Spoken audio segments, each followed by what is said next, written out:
Trainee IPS అధికారి Uday Krishna Reddy case కీలక మలుపులు తిరిగింది. తనపై వచ్చిన లైంగిక ఆరోపణల కారణంగా డిప్రెషన్లోకి వెళ్లిన ఉదయ్ మోతాదుకు మించి మద్యం సేవించినట్టు వైద్యులు తెలిపారు. అతడు ఎలాంటి విష పదార్థాలు తీసుకోలేదని, ప్రస్తుతం అతని ఆరోగ్యం నిలకడగా ఉందంటున్నారు. ఇక సంచలనంగా మారిన సూసైడ్ నోట్ గురించి తనకేం గుర్తులేదని, మద్యం మత్తులో ఏదైనా రాసి ఉంటానేమో అని ఉదయ్ వెల్లడించినట్టు తెలుస్తోంది.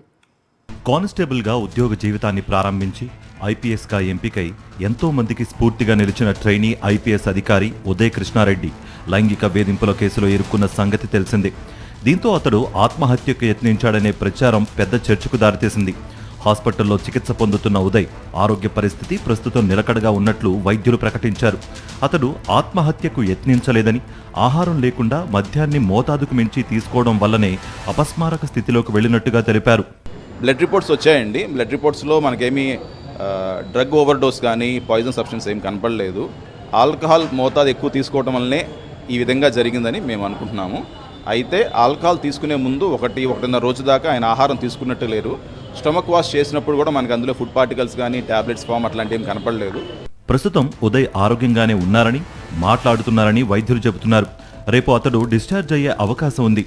సంచలనంగా మారిన సూసైడ్ నోట్పై హాస్పిటల్లోనే ఉదయ్ కృష్ణారెడ్డి స్పందించినట్లు తెలుస్తోంది. తాగిన మత్తులో ఏదైనా జరిగి ఉండవచ్చునని, సూసైడ్ నోట్ రాసిన విషయం తనకు గుర్తులేదని ఆయన చెప్పినట్లు వైద్యులు వెల్లడించారు. ఉదయ్ కృష్ణారెడ్డి డిశ్చార్జ్ అయ్యాక అత్తాపూర్ పోలీసులు అతడి స్టేట్మెంట్ రికార్డ్ చేసే ఛాన్స్ ఉంది. అటు అకాడమీలో ఉదయ్ కేసుపై ఓ అంతర్గత కమిటీ ఏర్పాటైంది. కమిటీ ఇచ్చే నివేదిక బట్టి అతడిపై చర్యలుంటాయి.